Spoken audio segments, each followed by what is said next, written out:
ওকে। অনেকদিন পরে ভিডিও করছি। লাস্ট ভিডিওতে ক্লাস 10-এর কোর্সে দেখি সরল সুদ কষা হচ্ছিল। 10 দাগ পর্যন্ত করেছিলাম এতটা লাস্ট ভিডিওতে। 11 দাগের অঙ্কটা করাবো আজকে। 11 দাগ থেকে শুরু করব। বার্ষিক 8% হার সরল সুদে কত বছরে 600 টাকা সুদ 168 টাকা হয়? তাহলে 600 টাকা জমা করেছে, আসল সমান হচ্ছে 600 টাকা, সুদ হচ্ছে 168 টাকা হবে। তাহলে সুদ 168 টাকা, সুদের হার 8% দিয়েছে। তাহলে কত বছরে চেয়েছে? সুদের হার হচ্ছে 8%, বার্ষিক এতবারে কত বছরে এত টাকা হয়? তাহলে টি বের করেছে, সময় চেয়েছে। তাহলে সময় সমান, মানে সময় হচ্ছে টি সমান 100 ইন্টু আই, মানে সুদ এখানে 168 বাই পিটি। পি মানে 600 ইন্টু পি আর টি যেহেতু এখানে আছে, তাহলে আর হবে এখানে, আর হচ্ছে 8%, P R T by 100, I সমান, এটা ছিল 100, 6 কাটলো, 8 দিয়ে কাটলে 8 দুনে 16, আর এ কাট 21, 3 দুনে 6, 3 7 21। তাহলে উত্তর হবে 3.5 বছর, মানে 3 বছর 6 মাসে। 11 দাগের অঙ্ক কমপ্লিট। জাস্ট সহজ অঙ্ক। 12 দাগের অঙ্ক সেম, একই নিয়মে সবকটা অঙ্ক হবে এই চ্যাপ্টারে। 12 দাগের অঙ্ক কি বলেছে? যদি বার্ষিক 10% হার সরল সুদে 800 টাকা ব্যাংকে জমা দিলে সুদ 1200 টাকা ফেরত দেয়, তাহলে কত সময়ের জন্য ছিল? একই ব্যাপার, একই অঙ্ক দিয়েছে, 800 টাকা দিলে 1200 টাকা ফেরত দিচ্ছে। তারপরে এখানে আসল হচ্ছে 800 টাকা, আসল সমান হচ্ছে 800 টাকা, সুদ আর আসল মিলে হচ্ছে টোটালটা ফেরত দিয়েছে, সুদ আর আসল সমান হচ্ছে 1200 টাকা। তাহলে সুদ সমান হবে, সুদ মাইনাস আসল, মানে 1200 মাইনাস 800 টাকা সমান হচ্ছে 400 টাকা। সুদ হচ্ছে 400 টাকা, আসল হচ্ছে, এখানে বলছে বার্ষিক 10% সরল সুদে, 10% সরল সুদে 800 টাকা ব্যাংক। তাহলে সুদের হার হচ্ছে এখানে, সুদের হার সমান 10%, সুদের হার দিয়েছে, সুদ দিয়েছে, আসল দিয়েছে, এখানে সময় দিয়েছে, সময় চেয়েছে একই রকমভাবে 11 দাগের অঙ্কের মতো। সময় যদি টি ধরা হয়, টি সমান 100 ইন্টু আই, মানে সুদ 400 টাকা দিয়েছে, 100 ইন্টু আই, 800 মানে আসল বাই 10, শূন্য কাটবে, শূন্য কাটবে, শূন্য শূন্য কাটবে, শূন্য শূন্য কাটবে, 4 একে 4, 4 দুনে 8, 2 5-এ 10, 8 5-এ 40 কাটতো। তাহলে দুটো শূন্য কেটেছিলাম, শূন্য শূন্য কেটেছে, 40 5-এ দুটো শূন্য কেটে গেছে, দুটো শূন্য কেটে গেছে, শূন্য শূন্য কেটেছে, 8 5-এ 40, হ্যাঁ। সময় সমান 5 বছর। কাটাকুটিগুলো ভুল হতে পারে, সমস্যা নেই, এগুলো সহজ বিষয়। 3.5 বছর, 5 বছর। 11 দাগে 12 দাগে কোনো সমস্যা থাকার কথা না, দুটো একই অঙ্কগুলো। নেক্সট হচ্ছে 13 দাগের অঙ্ক। 13 দাগের অঙ্ক কি বলেছে? কোনো মূলধন একই বার্ষিক শতকরা সরল সুদের হারে, যে কোনো মূলধন, তার থেকে অঙ্ক দেখা যাচ্ছে কোশ্চেনটা। কোনো মূলধন একই বার্ষিক শতকরা সরল সুদের হারে 7 বছরের সুদে আসলে 7,100 টাকা হয় এবং 4 বছরে 6,200 টাকা হয়, তাহলে মূলধন ও বার্ষিক সরল সুদের হার বের করি। আচ্ছা, এখানে যদি সহজভাবে করা যায়, অনেক উপায় আছে। যেরকম দুটোর আসল ধরে নিব পি, আর ধরে নিব বার্ষিক সরল সুদের হার, তো সেখান থেকে তুলনা করে দিতে হয় আসলকে, সেটা একটা উপায় আছে, যেটা এখানে করাবো। 7 বছরে সুদ প্লাস আসল সমান হচ্ছে 7,100 টাকা, 4 বছরে সুদ প্লাস আসল সমান হচ্ছে 6,200 টাকা। তার মানে এই 3 বছরের জন্য এক্সট্রা টাকাটা কত পেয়েছি? 3 বছরে এক্সট্রা টাকাটা যেটা পেয়েছি, অথবা এইটা আর এটাকে যদি বিয়োগ করে দিই, তাহলে 7 থেকে 4 গেলে 3, সুদ প্লাস আসল যদি বিয়োগ করি, আসলটা কেটে যাবে, সুদটাও কেটে যাবে। 3 বছরে বিয়োগ করলে হচ্ছে 900 টাকা। এক্সট্রা যে টাকাটা পাবো এখান থেকে বেশি 4 বছরে যদি এত টাকা পাই, 7 বছরে যদি এত টাকা পাই, তাহলে 3 বছরের জন্য বেশি টাকা কত টাকা পেয়েছি? এক্সট্রা টাকাটা 900 টাকা, আর আমরা এক্সট্রা টাকাটাকেই সুদ হিসাবে বলি। তাহলে 3 বছরে এত টাকা সুদ পেয়েছি, আর 1 বছরে সুদ হবে 900/3, মানে 300 টাকা পার ইয়ারে সুদ হচ্ছে 300 টাকা 1 বছরের সুদ। তাহলে এখানে বলেছে মূলধন ও বার্ষিক সরল সুদের হার বের করো। তাহলে মূলধন যদি আমি পি ধরি, মূলধন সমান যদি পি ধরি, এবং সুদের হার যদি আর ধরি, 1 বছরে সময় 300 টাকা সুদ, তাহলে দুটো যদি তুলনা করা হয়, আই মানে 100 আই সমান পি আর টি বাই 100, তাহলে বা আই মানে কত 300, পি আর বাই টি মানে হচ্ছে 1 বছর সময় বাই 100, বা পি ইন্টু আর সমান 300 ইন্টু 100, মানে কোনোগুনি কোনো হবে, তাহলে 300 দুটো শূন্য, পি আর সমান এটা পেলাম। তো 1 বছরে পি আর সমান এটা পেলাম, এটা 1 নম্বর সমীকরণ ধরতে পারি। 4 বছরের সুদ এত আছে, তাহলে 4 বছরের সুদ যুক্ত আসল সমান এত। 1 বছরে যদি এত টাকা হয়, তাহলে 4 বছরের সুদ হবে কত? 4 বছরে সুদ সমান হবে 300 ইন্টু 4, মানে 1200 টাকা সুদ।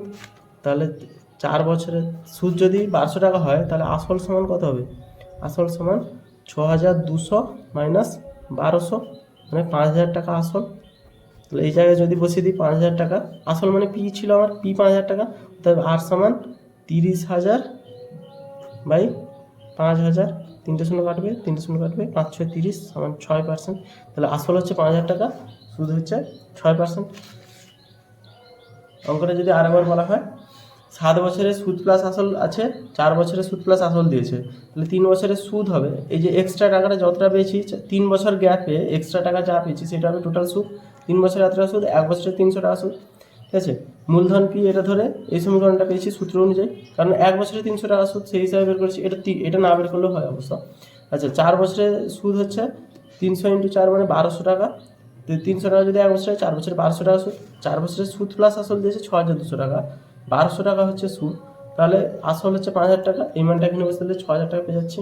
তাহলে এখানে পিও বেরিয়েছে, আরও বেরিয়েছে। ওকে, নেক্সট 14 দাগে, একই সময় অমল রায় ব্যাংকে পশুপতি ঘোষ পোস্ট অফিসে 2000 টাকা জমা রাখে, তাহলে দুজনের ক্ষেত্রে আসল 2000 টাকা ধরবো। ওকে দেখা যাচ্ছে না বইতে, 14 দাগের অঙ্কটা করছি, করি না বেস্ট আছে। 2000 টাকা জমা রাখেন, 3 বছর পর তারা সুদ সহ 2360 টাকা ও 2480 টাকা ফেরত পান। তাহলে অমল রায় পাচ্ছে 2360 টাকা, তাহলে অমল রায়ের 3 বছরের সুদ হচ্ছে 360 টাকা, আর পশুপতি ঘোষের 3 বছরের সুদ হচ্ছে 2480 টাকা। তো দুটোর বার্ষিক সরল সুদের হার চেয়েছে ব্যাংক থেকে পোস্ট অফিসে। সহজ নিয়ম, দুজনের ক্ষেত্রে আসল অমল রায়ের ক্ষেত্রে বের করাই। অমল রায় মানে অ্যাকচুয়ালি ব্যাংকে যে রেখেছিল, তো ব্যাংকের ক্ষেত্রে আসল সমান, আচ্ছা অমল রায় লিখি, অমল রায়ের কথার অর্থ ব্যাংক, ঠিক আছে। অমল রায়ের কথার অর্থ ব্যাংক, আসল হচ্ছে দুজনই 2000 টাকায় জমা রেখেছিল, 2000 টাকা। সুদ হচ্ছে, সুদ আর আসল সময় 2360 টাকা পেয়েছে, তাহলে 2000 টাকা যদি বাদ দিয়ে দিই, তাহলে হচ্ছে 360 টাকা সুদ পেয়েছে। সেক্ষেত্রে সুদের হার চেয়েছে, সুদের হার হচ্ছে R%, সুদের হার ধরছি কত R%, আর সময় ধরেছি 3 বছরের সুদ পেয়েছে, ধরার কিছু নেই, এখানে ঠিক 3 বছর। তাহলে এখানে আর সমান যদি বের করে 100 ইন্টু আই মানে সুদ, আর পি মানে এখানে 2000 টাকা ইন্টু 3 বছর সময়, 0 0 কাটবে, 0 0 কাটবে, এ 0 এ 0 কাটবে, 3 12 3 36, 2 6 12। তাহলে ব্যাংকের ক্ষেত্রে সুদ হচ্ছে 6%। অমল রায় মানে ব্যাংক। পশুপতি ঘোষের ক্ষেত্রে যদি বের করে, পশুপতি ঘোষ পোস্ট অফিসে রেখেছিল টাকা, এখানেও আসল 2000 টাকা, সময় 3 বছর ফিক্সড, এখানে শুধু সুদটা চেঞ্জ হয়েছে, সুদ দিয়েছে 2480 টাকা, সুদ প্লাস আসল দিয়েছে, সুদে আসলে 2480 টাকা দিয়েছে। তাহলে 2000 টাকা সুদ আর সুদে আসলের মধ্যে পার্থক্য ফার্স্ট ভিডিওতে আছে এই চ্যাপ্টারের, তাও বলে দিচ্ছি একবার। সুদে আসল হচ্ছে, সুদও যেটা ধরে আমরা 1000 টাকা ব্যাংকে রাখলাম, আমাকে এক্সট্রা যে টাকাটা দিয়েছে 50 টাকা, তাহলে 1000 প্লাস 50 এই টাকাটা আমাকে ব্যাংক রিটার্ন দিবে, 1000 টাকা সে নিয়ে নেবে না, 1000 টাকা প্লাস 50 টাকা রিটার্ন দিবে, টোটাল টাকা হচ্ছে সুদ আসল। আর শুধু এইটা যেটা এক্সট্রা দিচ্ছে তাকে বলা হয় সুদ। তো আমি এক্সট্রা এই টাকাটা পেয়েছি, পশুপতি ঘোষ এক্সট্রা এই টাকাটা পেয়েছে, সুদ এইটা। তাহলে এক্ষেত্রেও আর সমান 100 ইন্টু আই মানে 480 টাকা এর ক্ষেত্রে সুদ, সময় 2000 টাকা আসল রেখেছিল ইন্টু 3 বছরের জন্য, 0 0 0 কাটবে, 0 0 0 কাটবে, 3 3 একে 3, 16 3 48, 2 8 16, তাহলে ব্যাংক আর R%, এটা হচ্ছে ব্যাংকের সুদ হচ্ছে 6% এবং পোস্ট অফিসের সুদ হচ্ছে 8%। তাহলে ব্যাংকে হচ্ছে 6%, পোস্ট অফিসে হচ্ছে 8% সুদ, জাস্ট এইটা অ্যান্সার। আচ্ছা, এই অঙ্কটাতে 6% আর 8% পোস্ট অফিস ব্যাংকের বেড়েছে, তো ব্যাংক ও পোস্ট অফিসের অনুপাত চেয়েছে সুদের হারে, তো ব্যাংক ইস্টু পোস্ট অফিসের অনুপাত হবে 6:8, মানে 3 দুনে 6, 2 4 8 2 3 6, উত্তর হবে 3:4, অনুপাত চেয়েছে যেহেতু। 15 দাগে যদি ধরা হয়, 15 দাগে কি বলেছে, এপাশের পেজে আছে, একটি তাঁত সমবায় সমিতি যন্ত্রচালিত তাঁত ক্রয় করার সময় 15,000 টাকা ধার করে 15 বছর পর সেই ধার টাকা শোধ করতে সমিতিকে এত টাকা দিল। তাহলে সমবায় সমিতি যন্ত্রচালিত এত টাকা ধার করে, তাহলে 15,000 টাকা ধার করেছে সে, তাহলে আসল এখানে 15,000 টাকা ধরবো। সমবায় সমিতিটি ধার করেছে, তাহলে ব্যাংক থেকে সমবায় সমিতি ধার করছে, তাঁত চালিত সমিতি 15,000 টাকা ধার করেছে আসল 5 বছর পরে, তাহলে সময় ধরে নিব 5 বছর। 5 বছর পরে সমিতিকে এত টাকা ফেরত দিতে হলো, তাহলে যেটা নিয়েছে সেটা ফেরত দিয়েছে, প্লাস সুদও এক্সট্রা দিয়েছে। তাহলে সুদ প্লাস আসল সমান যদি 22,125 টাকা হয়, তাহলে সুদ দিয়েছে কত, বিয়োগ করে দিতে হবে 22,125 যুক্ত 15,000 টাকা নিয়েছিল, সমান হচ্ছে 7,125 টাকা। সুদ দিয়েছে এত টাকা, 7,125 টাকা।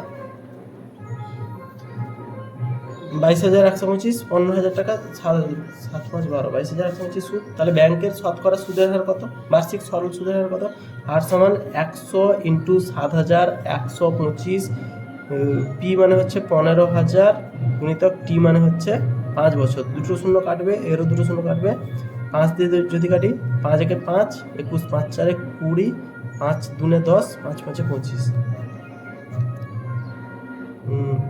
15 দিয়ে কেটে দিচ্ছি পুরো, 15 10 150, 15 15 1 15, 5 দিয়ে কাটি করো, বড় বড় কাটাকুটি করে লাভ নেই, 5 3 15, 5 2 10 42, 5 40, 5 5 25, 30 যদি হয়, আবার 5 6 30, 5 5 2 10, 5 3 15, 5 5 25, 5 7 35, 57, 3 2 6, 3 3, 3 9 27, তাহলে 19/2%, মানে 18, 9.5% সুদের হার।